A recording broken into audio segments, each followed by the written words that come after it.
여러분, 믿음 생활을 우리가 잘해야 합니다. 예수 믿는다는 것, 우리 인생에 너무나 중요한 일입니다. 그래서 한번 믿기 시작한 예수 잘 믿어야 할 줄로 믿습니다. 그런데 우리의 믿음이 상황과 환경에 따라 시시때때로 변한다는 것이 문제입니다. 때로는 좋았던 믿음이 식어지기도 하고 확신에 찬 믿음에 의심이 들어오기도 하고 환경과 상황에 따라 우리의 믿음이 시시때때로 변한다는 것이 문제인 것입니다. 항상 좋은 믿음으로 살아갈 수가 없다는 것입니다. 우리의 믿음이 항상 변하지 않는다고 생각하지 말아야 합니다. 고등학교 때 받은 은혜는 그때를 살아가기 위해 필요한 것이었어요. 청년 때 받은 은혜는 그때를 살아가기 위해서 필요한 것이었어요. 30대에 받은 은혜 또한 그때를 살아가기 위해서 필요한 것이고 40대, 50대, 60대 그때마다 우리에게는 필요한 믿음이 있더라는 것입니다. 청년 때 받은 믿음을 가지고 평생을 살 수가 없는 거예요. 30대 때 받은 은혜를 가지고 변함없이 일생을 달려갈 수가 없더라는 것입니다. 그때마다 때를 따라 주시는 하나님의 은혜를 사모해야 되는 것입니다. 매일매일 주시는 주님의 은혜, 그때마다 주시는 주님의 사랑을 체험해야 세상에 밀려오는 파도를 이길 수 있는 하나님의 사람으로 쓰여질 수가 있게 되는 것입니다. 오늘 누가복음 17장 5절에 특이한 단어가 등장합니다. 바로 사도들이라는 단어입니다. 예수님의 공생애를 기록한 복음서에 제자들이라는 단어가 주로 사용됩니다. 그래서 오늘 읽은 17장 1절에도 제자들이라고 말씀이 시작되다가 5절에 와서 사도들이라고 하면서 용어가 바뀌는 특이한 현상을 발견하게 됩니다.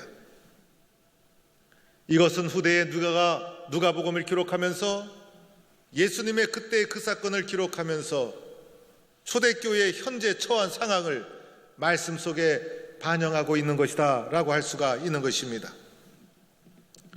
사도들이 예수님께 나와 간절히 요청하는 것이 있었습니다. 그것은 바로 예수님, 우리에게 믿음을 더하여 주소서. 예수님, 우리에게 믿음을 더하여 주소서. 이렇게 요청하고 있는 것입니다. 여러분은 예수님께 무엇을 요청할 수 있겠습니까? 여러분의 믿음은 안전한 믿음입니까? 여러분은 여러분의 믿음을 믿을 수 있습니까? 세상에 살면서 세상에 다른 것을 구하지 않고 나는 믿음을 구할 수 있는가? 그래서 사도들은 예수님께 예수님, 우리의 믿음을 더하여 주소서라고 믿음을 주님 앞에 구하고 있더라는 것입니다. 사도들이 예수님께 믿음을 구한 배경이 있었어요. 그것은 오늘 읽지 않았지만 앞에 있는 17장 1절에서 4절 말씀을 보면 알 수가 있습니다. 예수님이 제자들에게 말씀해 주셨어요. 실족에 대해서 말씀해 주시고 용서에 대해서 말씀해 주셨어요. 먼저는 실족에 대해서 말씀하시면서 실족하게 하는 것이 없을 수는 없으나 내 형제 중 하나라도 실족하게 되면 연자맷돌을 목에 매어 바다에 던져지리라. 이것이 예수님의 말씀이었어요. 실족의 문제를 예수님이 제자들에게 말씀하신 것이었어요. 다른 사람을 실족하지 말라는 것이었죠. 이 실족하지 말아야 되는데 실족하지 않게 할 수가 없더라는 것입니다. 때로는 내가 못돼서 실족시킬 수도 있고 때로는 그 사람이 스스로 실족받을 수도 있어요. 사람과의 관계 속에서는 실족이 없을 수 없더라는 것입니다. 그런데 예수님께서 실족하게 하는 자는 연자맷돌을 목에 걸고 우리나라에서 쓰는 작은 맷돌도 아니라 장정 여러 명이 간신히 돌리는 엄청난 연자맷돌을 목에 걸고 그 사람은 바다에 던져지리라는 엄격한 말씀을 선포하고 있더라는 것입니다. 그리고 나면 실족하지 않는 사람이 하나도 없는데 우리 모두는 연자맷돌을 목에 걸고 바다에 던져줄 수밖에 없는 운명에 처해지게 되는 것입니다. 어떻게 이 말씀을 감당할 수 있겠습니까? 또 하나 말씀은 용서에 대한 말씀이었어요. 내 형제가 죄를 범하거든 경고하고 회개하면 용서하라. 7번 죄를 짓고 7번 회개하더라도 용서하라. 이것이 용서에 대한 주님의 말씀이었어요. 회개하면 용서하되 한 번, 두 번은 용서할 수 있지만은 4번, 5번 반복하는 것, 용서하는 것 쉽지 않아요. 더하여 여기서 나오는 7이라는 숫자는 완전수를 가리킵니다. 온전하고 완전하게 끝없이 용서하라. 마태복음에서는 7번씩 70번씩이라도 용서하라. 끊임없이 용서하라는 것이 주님의 말씀인데, 우리는 서너 번만 반복하게 되면 용서할 수 없는 것이 우리들의 좁은 마음. 그래서 이 용서의 문제를 어떻게 감당할 수 있을까? 제자들에게 실족과 용서의 문제를 너무 엄격하게 말씀하시니 이 말씀을 들은 제자들이 마음에 큰 부담을 가지게 됩니다. 제정신으로 지킬 수 없는 말씀이었어요. 지금의 신앙으로 지킬 수 없는 신앙이었어요. 지금의 현 상태로는 예수의 말씀을 순종할 수가 없었던 거예요. 그래서 주님 앞에, 주님, 우리에게 믿음을 더하여 주소서. 우리는 지금 그 말씀을 지킬 수 없습니다. 주의 말씀에 순종할 수 있도록 우리의 믿음을 배가시켜 주옵소서. 우리의 믿음을 증진시켜 주옵소서. 우리의 믿음을 더 좋은 믿음으로 올려 주옵소서. 우리들에게는 믿음이 필요합니다. 주님, 우리들의 믿음을 살려 주옵소서. 이렇게 주님 앞에 요청하고 있는 것입니다. 예수님께서 제자들의 요청에 2가지를 대답하십니다. 첫 번째는 믿음의 문제였어요. 믿음의 문제를 답해주면서 겨자씨만한 믿음만 있었더라면 겨자씨 믿음을 말해주고 있는 거예요. 여러분, 예수님의 대답 또한 의외의 대답이죠. 예수님 정도 되었으면 제자들이 이렇게 간절하게 예수님 믿음을 더하여 주소서라고 요청한다면, 예수님 정도라면 통 크게 내가 너에게 태산 같은 믿음을 주겠노라, 바다 같은 믿음을 주겠노라. 예수님께서 좀 통 크게 믿음을 주셔야지. 콩알도 아니고 좁쌀도 아니고 더 작고 작은 겨자씨만한 믿음이 있더라면 라고 하면서 작고 작은 믿음을 예수님이 거론하고 있는 것을 보게 됩니다. 이렇게 작고 작은 믿음을 거론하는 예수님의 모습을 보면, 이럴 때 보면 예수님의 혈액형이 A형이 아닌가 생각이 들 정도예요. 겨자씨는 씨 중에 가장 작은 씨, 눈에 보일까 말까 하는 씨, 바람이 불면 날아가는 씨였습니다.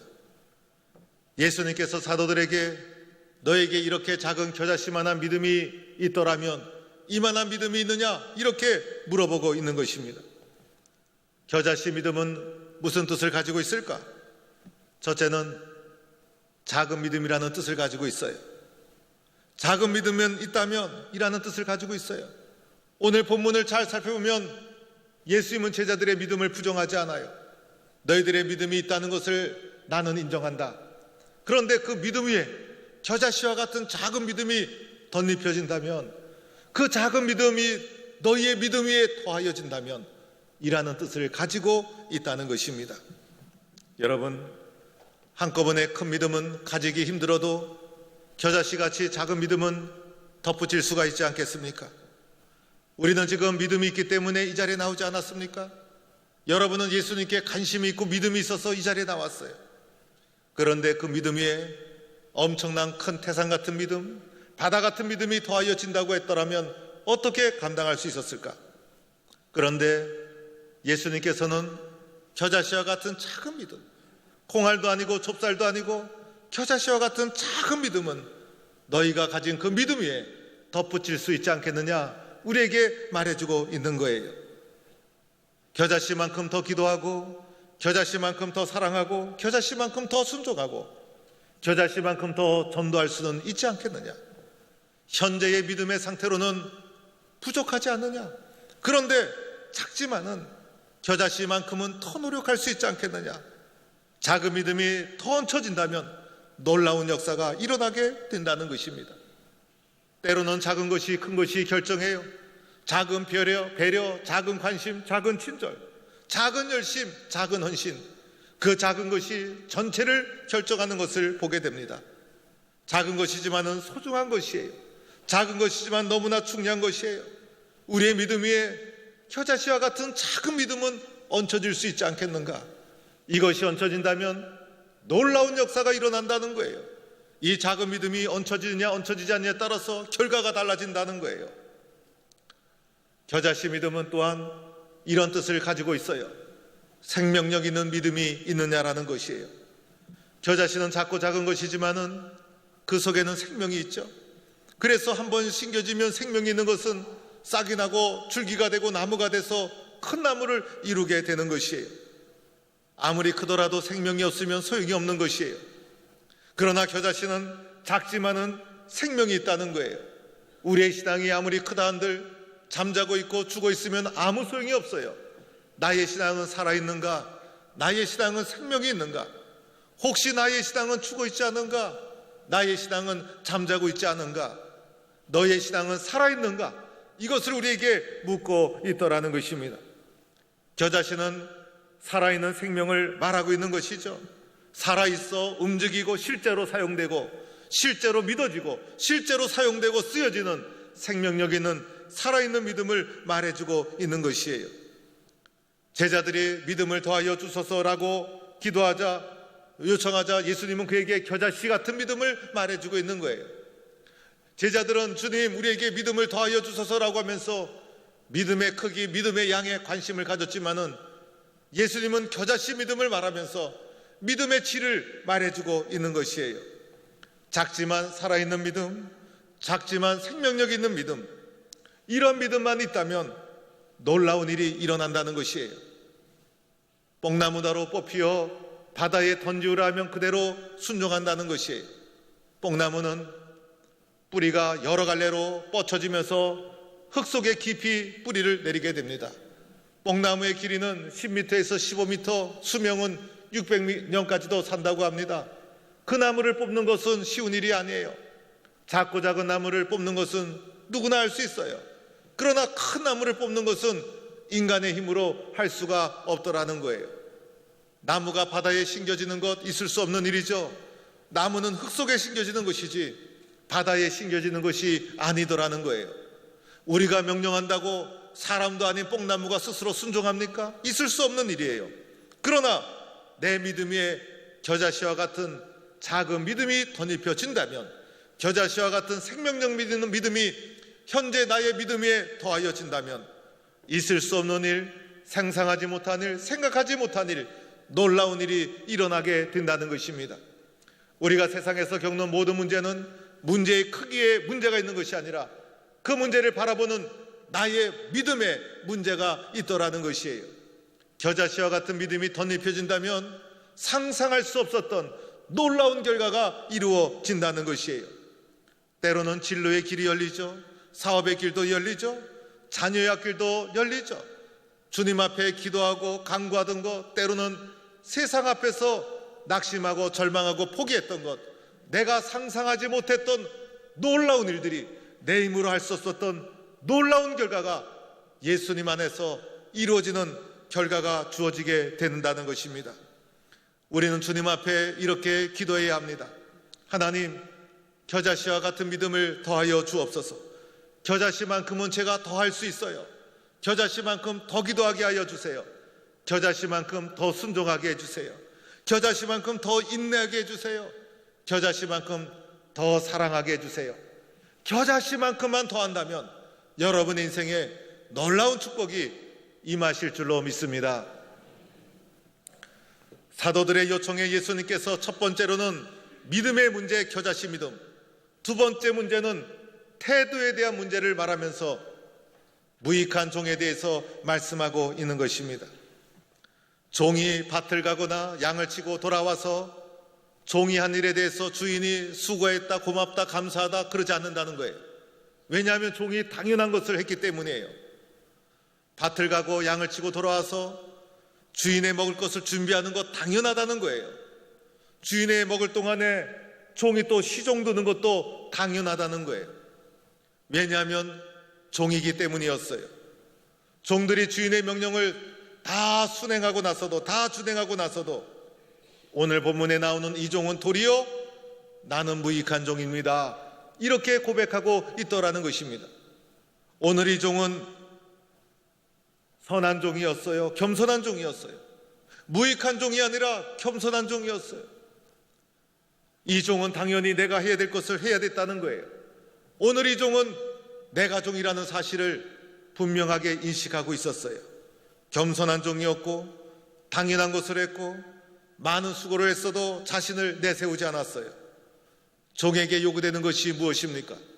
순종과 충성과 헌신이었어요.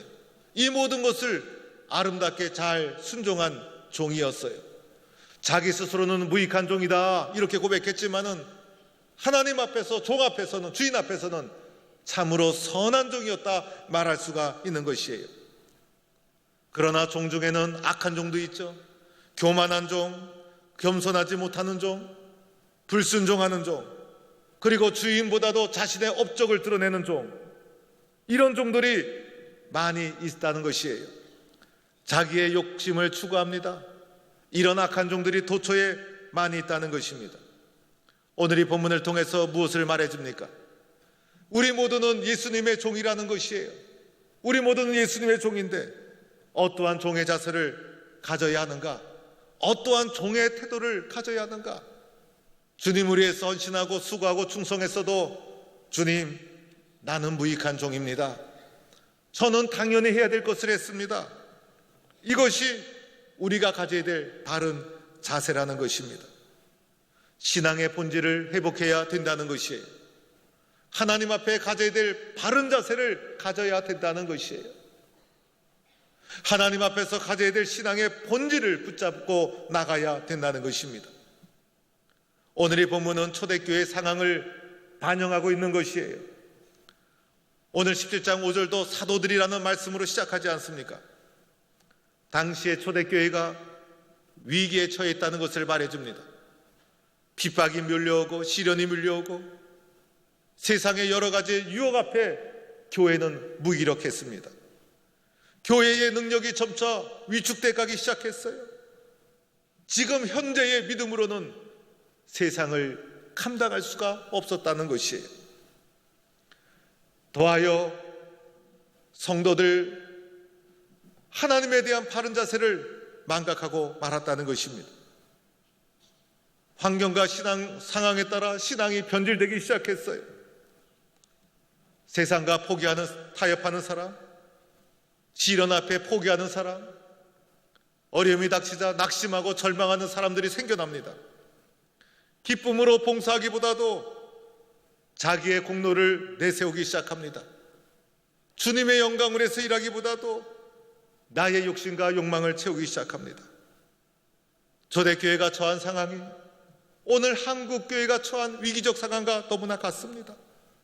이런 위기를 어떻게 이겨나갈 수 있을까? 오늘 주님은 거기에 대한 대답을 해주시고 있는 거예요. 너희에게 믿음이 있느냐? 그 믿음에 겨자씨 같은 믿음이 덧붙여져야 된다. 작지만은 생명력 있는 겨자씨 믿음만 덧입혀진다면 너희들이 겪는 위기와 문제를 넉넉하게 이겨나갈 수 있느니라. 너에게 위기가 있는가? 하나님 앞에 바른 자세를 회복해야 된다. 나는 무익한 종이다. 충성하고 헌신했음에도 불구하고 주님, 나는 무익한 종입니다. 주님 앞에 바른 자세를 회복해야 된다. 믿음은 겨자씨, 태도는 무익한 종. 이것이 위기를 극복하는 주님이 주신 말씀이라는 것이에요. 지금 상태로는 보이지 않지만은 무익한 종과 겨자씨라는 믿음을 가지고 나가게 되면 뽕나무가 뽑혀지는 상상할 수 없었던 놀라운 일, 그것이 바다에 심겨지는 기적 같은 일이 너희 앞에 일어날 것이다. 지금의 상태로는 세상이 크고 두려워 보이지만은 세상의 파도를 이겨 나갈 수 있을 것이다. 이기지 못할 일이 없고 넘어서지 못할 일이 없다. 교회 공동체 안에 놀라운 역사가 기다리고 있다. 너희들이 회복해야 될 것은 바로 겨자씨와 같은 믿음이 덧입혀지고 하나님 앞에서 무익한 종임이라는 신앙의 순수성을 회복하는 것, 이것이 너희가 겪고 있는 위기를 넘어설 수 있는 길이라고 말씀하고 있다는 것입니다. 사랑하는 성도 여러분, 우리는 11월 첫째 주 만남의 주일을 준비하고 있어요. 이 상태로 아무것도 열매 맺을 수가 없어요. 그러나 주님, 겨자씨 믿음을 덧입혀 주어서 조금만 더 열심내게 해주세요. 조금만 더 전도하게 해주세요. 조금만 더 헌신하게 해주세요. 조금만 더 기도하고 조금만 더 헌신해서 내가 꼭 열매를 맺어야 될 태신자를 이번 전도 집회 때 꼭 열매를 맺어야 할 줄로 믿습니다. 부흥회와 특별 새벽 기도회, 사랑의 바자회, 이 모든 것 지금 상태로는 무슨 일이 일어날 수 있을까? 어떤 결과가 주어질 수 있을까? 그러나 주님 겨자씨와 같은 헌신, 조금만 더 열심내고 조금만 더 헌신하고 신앙의 본질을 회복해서 충성하고 헌신했음에도 불구하고 나는 무익한 종입니다. 바른 자세로 주님 앞에 나가면 우리들의 헌신과 우리들의 수고를 주님이 다 받으셔서 그것을 통해서 상상하지 못했던 놀라운 결과를 우리에게 축복으로 허락해 주실 줄로 믿습니다. 지난주에 몇 주 전에 제가 강주에 있는 교회의 저녁 집회를 인도하러 갔다가 권사님들이 똑같은 반지를 끼고 있는 것을 우연히 보았어요. 목사님께 물어봤어요. 저게 무슨 반지냐고. 그러자 목사님 말씀하시기를 굉장히 자랑스럽게 설명을 해 주시더라고요. 이것은 우리 교회 전도 금반지입니다. 그래서 제가 전도에 관심이 있어서 솔깃해서 물어봤어요.